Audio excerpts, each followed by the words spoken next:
Polri menyatakan telah menangkap sebanyak 3.195 orang terkait demonstrasi berujung ricuh yang terjadi di sejumlah wilayah di Indonesia pada beberapa waktu belakangan ini.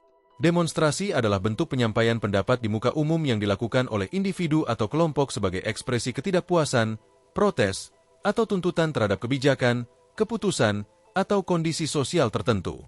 Karopenmas Divisi Humas Polri, Brigjen Pol Trunoyudo Wisnu Andiko mengatakan, ribuan orang itu ditangkap oleh 15 Polda jajaran pada saat melakukan penegakan hukum.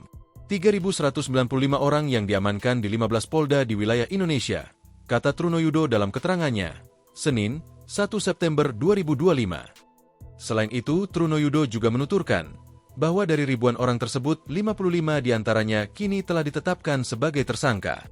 Sedangkan sebanyak 387 orang telah dipulangkan dan 2.753 orang lainnya masih dalam proses pemeriksaan oleh petugas.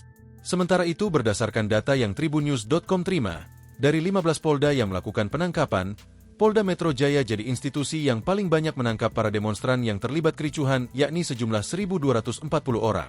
Berikut adalah rincian jumlah orang yang ditangkap dalam peristiwa demonstrasi di sejumlah wilayah.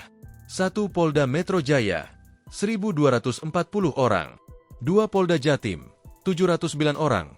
173 telah dipulangkan, 485 dalam tahap pemeriksaan, dan 51 ditetapkan tersangka. 3. Polda Jateng, 653 orang, dalam tahap pemeriksaan.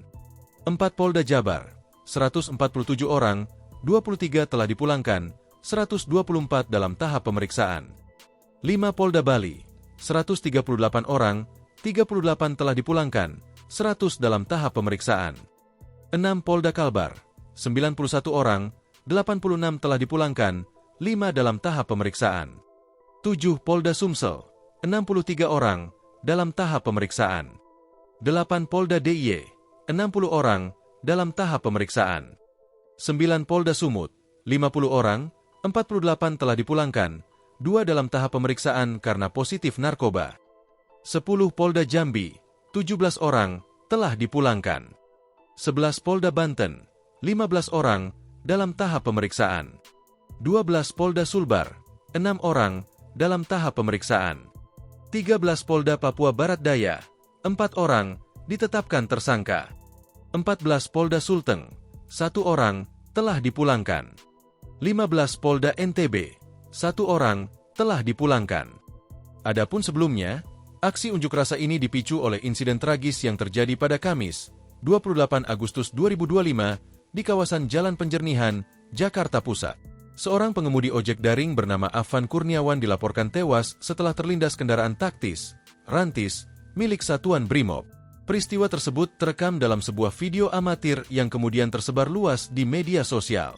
Dalam waktu singkat, video itu memicu kemarahan di kalangan pengemudi ojek daring serta simpatisan masyarakat sipil. Aksi ini meluas ke berbagai kantor, yakni Mako Brimob Kuitang, Mapolda Metro Jaya, Gedung DPR MPR RI, dan beberapa kantor polisi yang ada di wilayah Jakarta.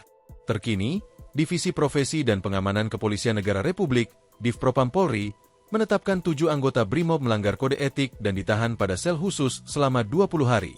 Download Tribun X sekarang, menghadirkan lokal menjadi Indonesia.